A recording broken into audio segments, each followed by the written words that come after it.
오늘은 교회가 어린이 주일로 지킵니다. 우리 성경은 모든 인간이 하나님의 형상대로 하나님의 뜻 가운데 태어남을 알려줍니다. 그래서 어느 누구도 우연히 태어난 것이 아니에요. 아무튼 생명은 하나님이 허락하셔야만 태어나기에 특별히 다른 어떤 동물, 동식물보다 하나님의 형상으로 지음받은 하나님 우리를, 여러분들을 특별하게 생각하신다는 거예요. 그래서 모든 생명은 하나님께 있기에 내 자녀라고 할지라도 내 소유물이 아니라 하나님이 허락하신, 하나님이 주신 우리 생명으로 존중해야 됩니다. 하나님은 그래서 우리를 지으신 아버지가 되시고 우리를 기르시는 아버지가 되시고 우리를 보호하시는 아버지가 되십니다. 그래서 이 오늘 어린이 주일은 단지 우리 아이들의 날이 아니라 우리 모두가 하나님의 자녀로서 나의 아버지 되시는 하나님께 감사하고 하나님께서 베풀어 주시는 그 은혜와 진리의 길로 나가기를 원합니다. 하나님께서 오늘도 여러분의 영혼을 지키시고 나를 의의 길로, 평강의 길로 인도해 주신다는 사실을 결코 잊지 않기를 원합니다. 그래서 여러분 이 시간 모두 나를 사랑하는 아버지가 나에게 주시는 귀한 말씀을 듣는 시간이 되기를 원해요. 오늘 말씀의 주인공은 요셉입니다. 요셉은 여러분 다 잘 알으라고 생각합니다. 야곱의 아들인데 12아들 가운데 또 딸 하나가 있죠. 그 가운데 맨 막내가 베냐민이고 바로 그 위에 우리 요셉인데요. 야곱은 배다른 부인을 통해서 12명의 아들과 1명의 딸이 있습니다. 그러다 보니까 이 요셉이 다른 형제들에게 시기 질투를 당하여 애굽으로 팔려갑니다. 정말 기가 막힌 상황 속에서 애굽의 노예로 팔려갔는데 요셉은 바로 그 애굽의 총리가 돼요. 입지전적인 총리의 자리에 올라서 오히려 자신을 팔아버린 그 형제들을 모두가 살린 사람이 됩니다. 요셉은 어떻게 그런 은혜의 사람이 되었을까요? 그리고 요셉이 노예로 팔려가고 가족들에게도 버림받았는데 어떻게 이렇게 형통한 사람이 되었을까요? 오늘 요셉과 함께 하신 하나님이 주신 동일한 은혜가 여러분에게도 함께 있음을 기억하시고 그 은혜를 함께 누리는 여러분 되길 원합니다. 그래서 첫째 요셉을 보면요, 요셉은 하나님이 길러주시는 거예요. 그런 하나님을 경배하고 순종하는 요셉은 하나님께서 주시는 형통함을 얻습니다. 요셉은 자신의 엄마가 라헬입니다. 이 라헬은 자기 언니에 비해서 아이를 낳지 못했어요. 그래서 자기 언니 레아가 아이를 낳는데 자신은 아이가 생기지 않아서 늘 노심초사하며 걱정하며 하나님께 간절히 부르짖다가 요셉을 낳게 돼요. 그리고 그 후에 또 한 번의 임신을 하게 됩니다. 이게 바로 베냐민이었어요. 그 아이를 임신하고 고향 가나안 땅으로 돌아오는 길에 베들레헴에서 세상을 떠나게 됩니다. 그래서 요셉은 위로 11명의 형 누나가 있었고 또 배다른 형제이다 보니까 다른 형제들에게는 다 엄마가 있는데 요셉은 엄마가 일찍 세상을 떠나서 엄마의 사랑을 받아보지 못했습니다. 아버지는 엄마를 일찍 여인 이 요셉을 각별하게 좀 신경을 썼어요. 그런데 그것이 오히려 화근이 되어서 다른 형제들이 그것을 시기하게 되고 질투하게 돼요. 급기야는 요셉을 다른 형제들이 미워합니다. 그리고 왕따 해버려요. 형들은 어느 날 작당을 하고 이 동생을 죽이려고 했는데 여의치 않으니까 미디안 상인에게 통해서 애굽으로 노예로 팔아버려요. 요셉은 하루아침에 형제, 아버지 모두 다 잃어버리는 고아가 되어버린 거예요. 그런데 이 악한 영들은 요셉에게서 육신의 아버지 야곱을 빼앗았지만 요셉의 마음에 있는 믿음의 아버지, 신앙의 아버지 하나님은 빼앗을 수가 없었어요. 다행히 요셉은 어머니 아버지를 통해서 하나님에 대한 믿음을 가지고 있고 하나님 믿고 의지했습니다. 여러분, 이 땅에 우리가 살아갈 때 좋은 부모도 있지만 부모를 일찍 여인 사람도 있고 또 부모가 생각보다 우리에게 많은 상처를 주는 가정도 있어요. 그러나 우리에겐 육신의 아버지만 계신 것이 아닙니다. 내 영혼의 아버지가 계시고 그 아버지는 영원하신 하나님, 그리고 우리를 사랑하신 것이 한 번도 조속으로 바뀌지 않은 하나님입니다.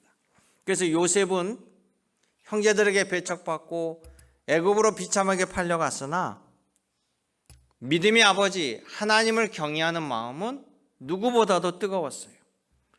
그래서 요셉의 삶 속에 시편 120편의 말씀들이 그의 삶 속에 나타납니다. 내가 사망의 음침한 골짜기를 다닐지라도 해를 당할 것을 두려워하지 않은 것은 주의 지팡이와 막대기가 나를 안위하시나이다. 이 고백이 요셉의 고백처럼 된 거예요. 그런 요셉에게 하나님께서는 원수가 보란 듯이 그 앞에서 밥상을 차려주시고 그 머리에 기름을 부으시고 그의 인생의 잔에 은혜를 넘치게 부어주셨어요. 그래서 육신의 부모는 요셉에게 이제 없으나 하나님께서 그를 돌보시고 양육하시고 키워주셨어요. 요셉이 애굽의 보디발이라는 장군의 집에 노예로 팔려갑니다. 그런데 놀라운 것은 39장 2절에 이렇게 나와요. 여호와께서 요셉과 함께 하심으로 그가 형통한 자가 되었다. 그리고 보디발 장군도요, 이 노예 요셉을 보는데 여호와께서 그에게 범사에 형통하시더라는 것을 보게 된 거예요. 그러니 요셉 때문에 이 보디발 집에도 하나님의 형통함, 하나님의 축복이 함께하는 거예요. 아버지 하나님의 사랑이 요셉과 늘 함께합니다. 그러기에 사랑하는 성도 여러분, 하나님을 믿는 자들에게는요, 바로 하나님은 나를 기르시는 목자요 나의 아버지가 되심을 기억하시길 원합니다.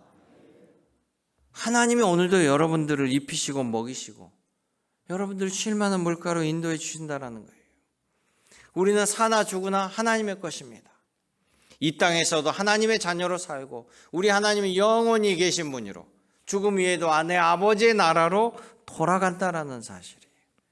그것을 주님은 나를 내 평생의 선하심과 인자하심으로 나를 지키시고 돌보시니 내가 아버지 집에 영원히 살리로다 라고 감사합니다.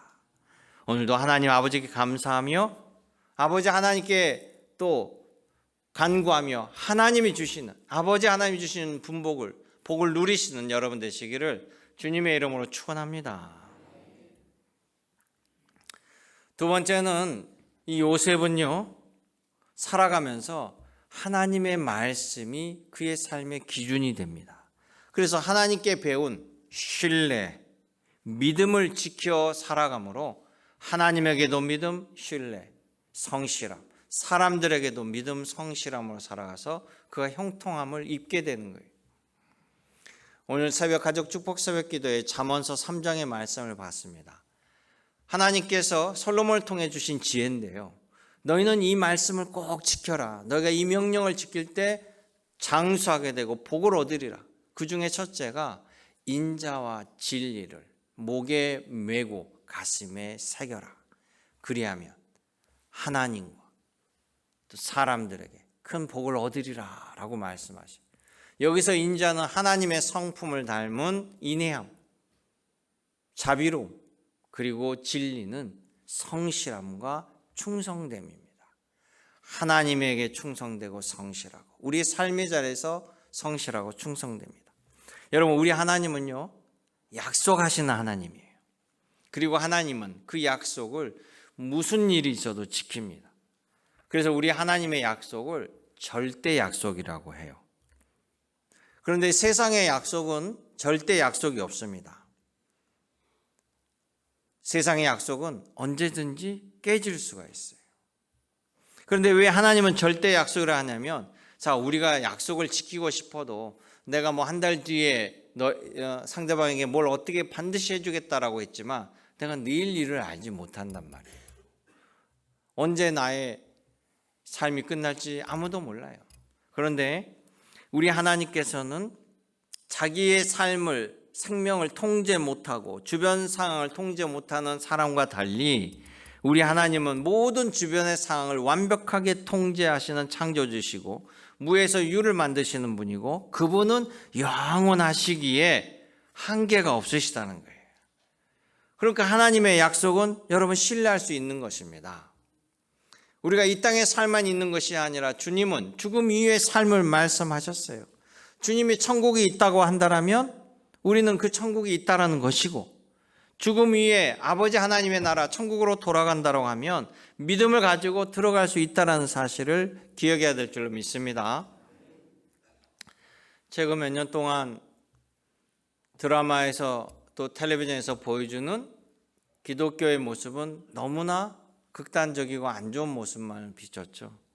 최근에 마음 따뜻한 드라마가 나왔는데요. 천국보다 아름다운이라는 드라마입니다.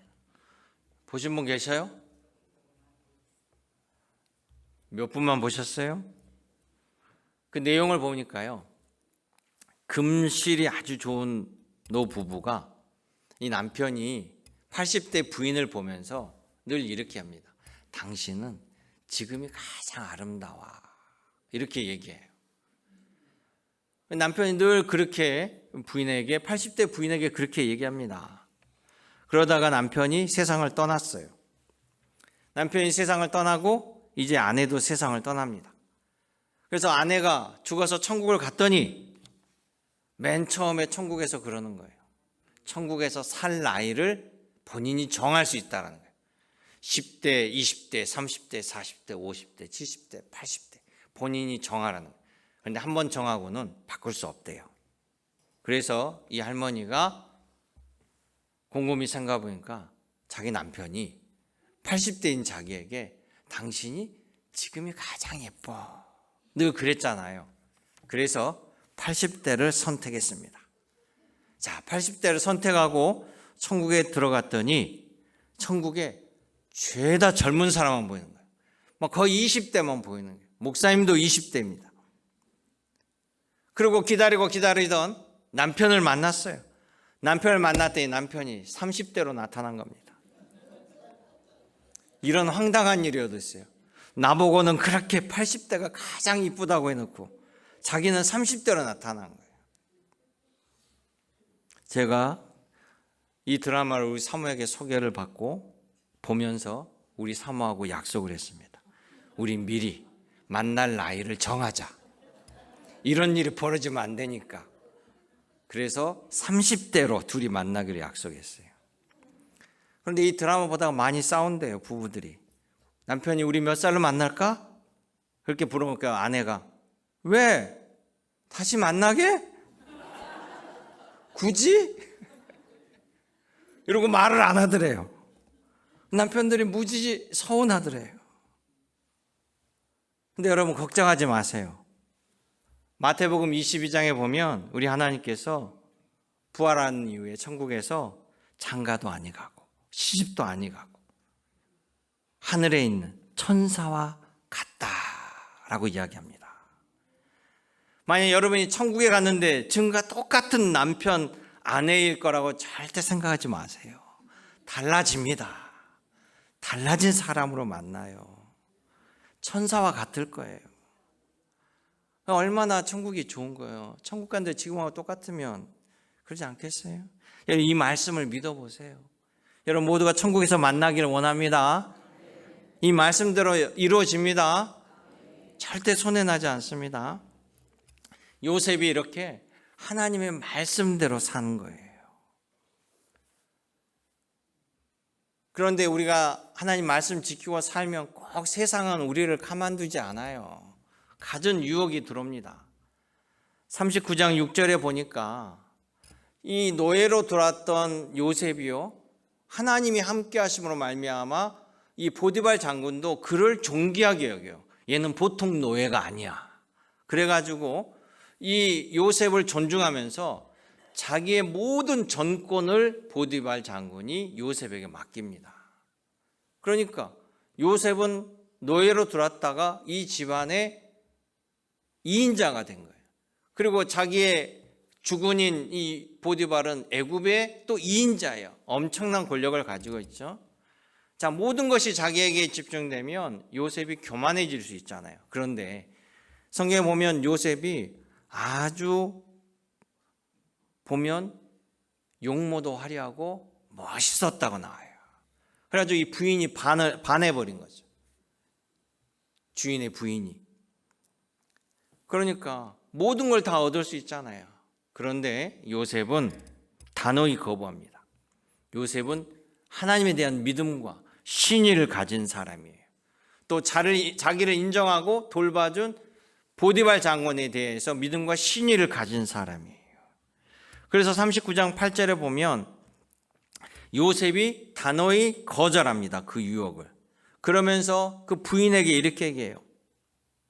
이 집에 나보다 큰 이가 없으며 주인이 아무것도 나에게 금하지 아니하였어도 금한 것은 당신뿐이니 당신은 그의 아내입니다. 그런즉 내가 어찌 이 큰 악을 하나님께 하여 죄를 지으리까. 아멘. 자기는 이 죄를 지은 것을 하나님께 죄 지은 거예요.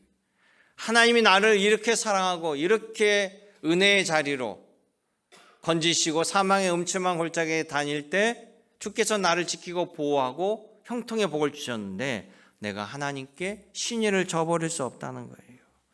그는요, 하나님에 대한 명예를 생각하는 사람이었어요. 아버지의 명예를 아는 아들이었습니다. 하나님께서 복 주시지 않을 수 없습니다. 그가 형통하게 되지 않을 이유가 없습니다. 여러분들도 여러분을 키우시고 인도하시고 말씀을 주시는 아버지 하나님께 믿음과 신의로 명예를 지킴으로 말미암아 하나님이 주시는 형통함이 여러분 삶 속에 함께 하시기를 주님의 이름으로 축복합니다. 마지막 세 번째는 이 믿음의 사람 요셉은요, 늘 관심사가 하나님께서 나에게 원하는 것이 무엇일까, 이것을 생각하는 사람이었어요.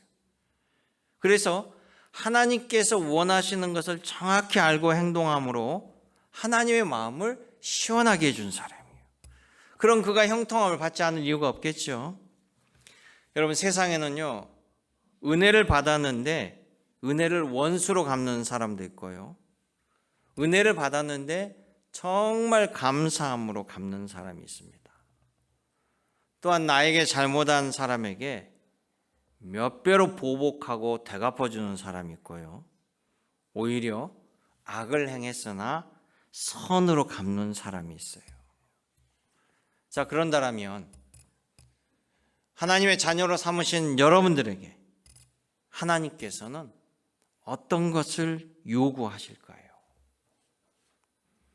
여러분, 우리 살다 보면 미워하는 사람도 생겨요. 때로는 그 사람 때문에 분노하기도 합니다. 또 다른 사람 때문에 시기 질투도 생기고요, 우리 마음이 악해지기도 합니다. 나도 대갚아주고자 하는 마음도 생기죠. 그런데 하나님은 우리에게요, 보복하지 말라고 합니다. 원수 갚지 말라고 그래요. 히브리서 10장에 보면 원수 갚는 것은 내게 있으니 내가 갚으리라. 우리 보고 보복하지 말라는 거예요. 남유다를 잔인하게 멸망시켰던 바벨론 제국, 그 바벨론 제국이 유다를 침공할 때 하나님께서 너희 죄로 인하여 이런 어려움을 당하니 바벨론 제국에 항복해라. 그리고 네 일을 도모해라. 다시 회개하고 참여하고 네 일을 도모하면 내가 너희를 반드시 다시 이곳으로 이끌이라 하시면서 하나님께서 뭐라고 얘기하냐면요, 바벨론, 저 악한 바벨론 제국에 대해서는 내가 보복하리니 걱정하지 마라, 이렇게 말씀하셔요. 그러면 왜 하나님께서는 우리에게 원수를 갚지 말고 보복하지 말할까? 하나님은요, 우리가 악해지는 걸 원치 않아요. 하나님 우리를 악에서 건졌잖아요. 죄악에서 선의 자리로, 죄인의 자녀에서 의인의 자녀로 건졌잖아요. 그래서 우리가 악해지는 것을 원치 않습니다. 오히려 우리가 받은 은혜를 계수하면서 감사하며 은혜의 자녀로 살길 원해요. 하나님께서 우리에게 주신 놀라운 은혜와 감사가 너무 많은데 그 놀라운 은혜와 감사를 누리고 즐기고 살지, 그게 복 있는 길이거늘 왜 악을 행해서 하나님이 싫어하는 길로 가려느냐 이거예요. 그래서 늘 은혜를 계수하라고 얘기합니다. 늘 감사하는 자가 되라고 얘기합니다. 감사하면 마음이 자비로워지고 은혜로워지거든요. 감사한 마음이 결코 강팍할 수가 없습니다. 자, 요셉은요, 형제들이 버렸습니다. 형제들이 자기 눈앞에서 자기를 죽이려고 하고 구덩이에도 버렸잖아요. 그게 안 되니까 미디안 상인에게 팔아버렸고요. 전혀 알지 못하는 애굽 땅에 가서 노예로 팔려갔습니다. 그것도 남이 아닌 내 형제가 그랬어요. 자기는 형제들에게 해코지하는 것도 없고 내가 믿고 따랐던 형들인데, 근데 그 요셉이 정말 하나님의 은혜로 애굽의 총리가 됐어요. 애굽의 총리가 된 건 또 하나님의 은혜로 된 겁니다. 그런데 애굽에 극심한 가뭄이 이 애굽 근동에 내리기 시작해요. 그래서 그 해결책도 하나님이 요셉에게 알려주셨죠. 그래서 주변에 있는 나라들이, 수많은 사람들이 곡식을 사러 오는데 그 모든 일의 총괄이 바로 요셉이에요. 요셉은 애굽 바로가 요셉의 그 지혜에 반해가지고 너 위에는 나밖에 없다, 그러니 이 나라의 모든 것을 내가 너에게 정권을 맡긴다 했어요. 그런데 어느 날 보니까 이 양식을 사러 온 사람들 틈에 자기 형제들이 있는 거예요. 형제들을 볼 때 어땠을까요? 여러분, 요셉의 마음이란 어땠을까요? 분노가 치밀었을 겁니다. 나를 죽이려 하고 나를 노예로 버려버렸는데, 그래 잘 살지도 못하고 이 가뭄에 결국 곡식을 구하러 왔는데 자기는 그 곡식을 줄 수 있는 위치예요. 그뿐만 아니라 형들을 죽일 수도 있고 보복할 수도 있고 원수 갚을 자리에 있다라는 거예요. 나를 내 사랑하는 아버지, 어머니도 먼저 여의고 사랑도 못 받았는데 내 아버지까지 나에게서 완전히 분리시켜버린 형들, 나는 저 형들에게 보복할 힘을 가지고 있고 권력도 있어요. 할 수도 있습니다. 그런데 요셉은 하나님께서 자기에게 원하시는 것이 무엇인가를 아는 사람이에요. 이미 요셉의 신앙과 믿음은 하나님의 성품으로 변화된 거예요.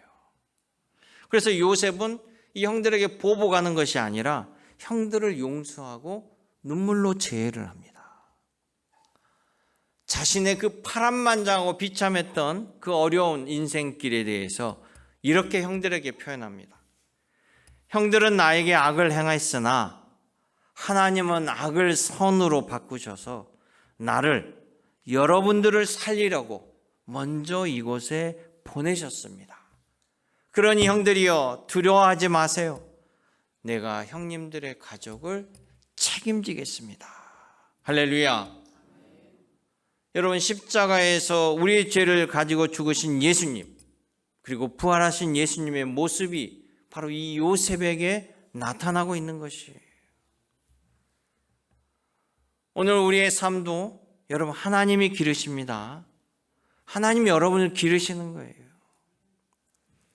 아까 말한 것처럼 이제 여러분들도 할머니, 할아버지가 되신 분이 많아서 어머니, 아버지가 계시지 않잖아요. 그러나 우리는 사나 죽으나 하나님의 것이고 오늘도 하나님이 우리를 지키시고 인도하시고 죽음 위의 삶도 하나님의 나라로 하나님께서 우리를 인도하신다라는 거예요. 오늘도 하나님이 여러분을 지키시고 보호해 주십니다. 하나님은 여러분을 기르시는 목자가 되시는 거예요. 그러니 어린아이가 부모를 의지하며 살아가는 것처럼 여러분들도 끝까지 내 평생의 선하심과 인자하심으로 나를 인도하시는 아버지 하나님만을 의지하며 살아가길 원합니다. 끝으로 요셉처럼 하나님께서 내가 하나님을 믿는 신자로서, 내가 예수님을 구주로 고백하는 믿음의 신자 교인으로서 교회에서 장로로, 집사로, 권사로, 성도로 나에게 하나님이 원하시는 것은 무엇일까?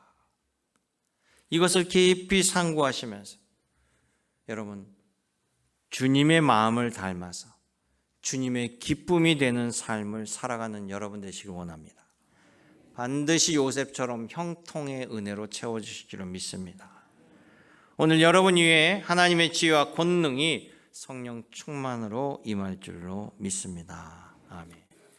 은혜롭고 자비로우신 아버지 하나님, 나를 기르시고 입히시고 채우신 그 놀라운 은혜를 감사하고 주 하나님을 사랑합니다. 늘 감사가 차고 넘치게 하여 주시옵시고 악으로부터 건져지며 의의 자녀로 살아가게 도와주옵소서. 예수님의 이름으로 기도드리옵나이다. 아멘.